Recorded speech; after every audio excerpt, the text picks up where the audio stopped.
We're here with another episode of Before You Buy, that show where we give you some straight up gameplay and how we're feeling on the latest games releasing. Well, as usual, it's me, Jake Baldino, and today we're talking about Vampyr. This is the game from Dotnod Entertainment. These are the people behind Life is Strange, and more closely here, Remember Me. Now, thankfully, I think this game is way stronger than their previous entries, man. I've been playing it for a while since I got my hands on it a bit early, and I'll say straight up, I really like Vampyr. I'm pretty sure that's how you say it, but I really keep wanting to pronounce it Vampyr, so if I do say that, I apologize. But single-player game enthusiasts should take note here. This game does some really interesting and ambitious things to shake up what otherwise would have been a more generic vampire killing game. It's no Vampire the Masquerade Bloodlines, but I think this might end up in my list of favorite vampire games for sure. Now, in this game, you assume the role of Dr. Jonathan Reed. Fresh from coming back as a field medic from the front lines of World War I, he returns to this London being ravaged by the Spanish flu. The only thing is, he wakes up in a mass grave in a gutter, suddenly craving blood. So, he's a vampire. Here's his big paradox. He's this vampire who must, of course, satisfy his thirst for blood,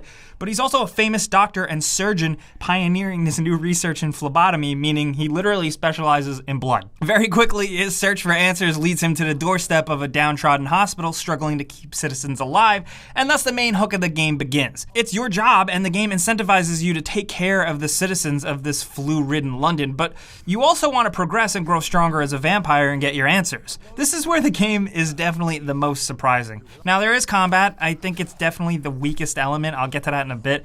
But a large portion of the game is exploring London and talking to folks. It's a lot of talking, like learning all about the citizens, completing side quests, helping some folks, screwing over others, all to progress in the name of Reed's quest for answers, while also, if you choose to do so, being a good doctor and following the oath you took. So the game doles out experience points for doing quests and fighting enemies and discovering stuff, but you get the biggest jumps in experience if you munch on an NPC. You have to tend to these NPCs, taking care of them with medicine or learning about their life or routines through conversation or side quests. Then the more maxed out they are, the more XP you get if you kill them off.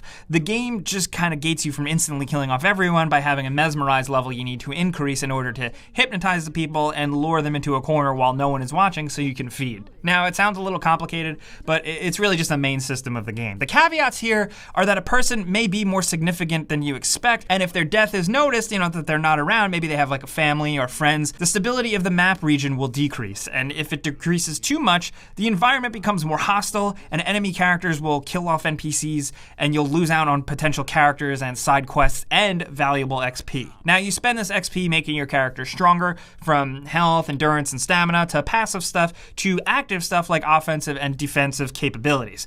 There's a good amount to progress through, thankfully, in the skill trees, meaning you gotta work for this stuff. There's also crafting and upgrading weapons, giving yourself healing items, and most importantly, you craft medicine for the citizens. Now, since it has that direct connection, the crafting doesn't feel too tacked on, thankfully, which is what I was worried about.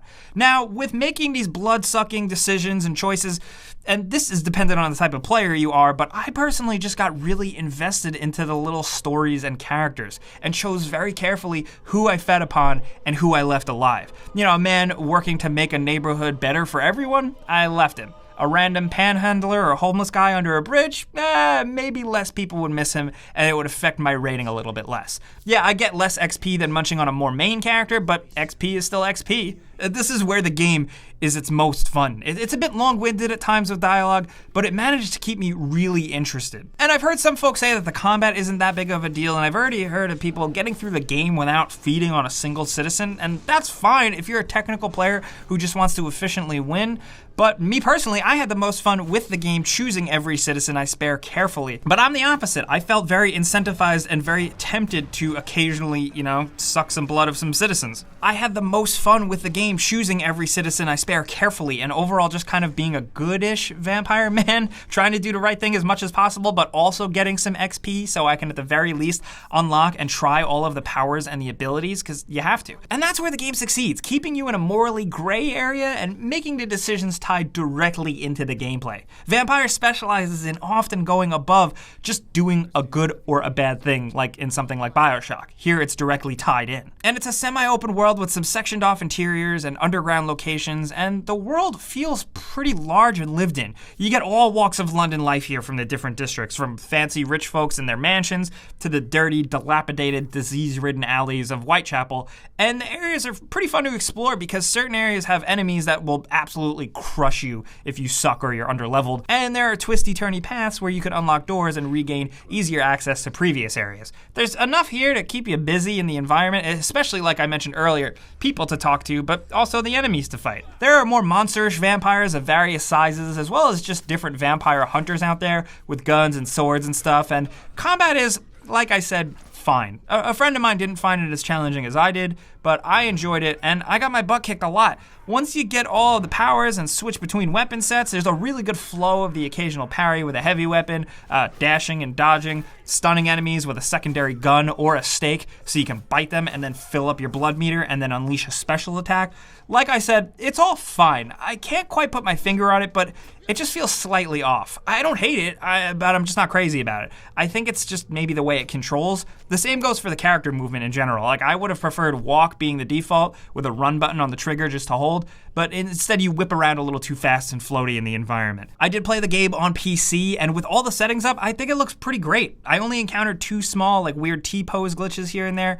I've seen other complaints that I just didn't experience anything really troubling. And I'll say, at times, up close with some of the characters, the game's limited budget definitely shows, but environments and lighting look great. The game is a great exercise in lighting, mood, and general atmosphere thanks to the visuals and some good music. Managing and preying on citizens is fun for RPG progression, and the environment and atmosphere is unique compared to what else is out there right now, and the story and main character will keep you fairly interested. Honestly, I'd say go for it. People are always talking about the death of single-player games, blah, blah, blah. I don't know what the future holds, but we got a pretty decent single-player adventure right here. But of course, that is just me, and that's how a Before You Buy works. You should know by now. I give you some pros, some cons, some personal opinion, so now I definitely want to hear yours down in the comments. People have been anticipating this game for a while. I want to know if you have played it, or maybe you're watching it online, if it lives up to your expectations. Are you a fan of vampire games? Are you just kind of like hoping for a Blood Omen 2 like I was? I want to hear what you guys think, so let's talk down in the comments, but also consider hopping over to our Discord, discord.gg/gameranx. It's linked in the description below. There's a bunch of channels over there. You can find like-minded individuals like us who just want to talk about games and stuff. But whether you hit me up there, the comments, or social media at Jake Baldino, let's talk about Vampyr. I want to hear what you guys think, and if you did enjoy this video and found it kind of helpful, consider clicking the like button because that does help us out, and we do really appreciate it. And if you're new, you should subscribe because we put out stuff like this all the time. But as always, thanks for watching, and we'll see you guys next time.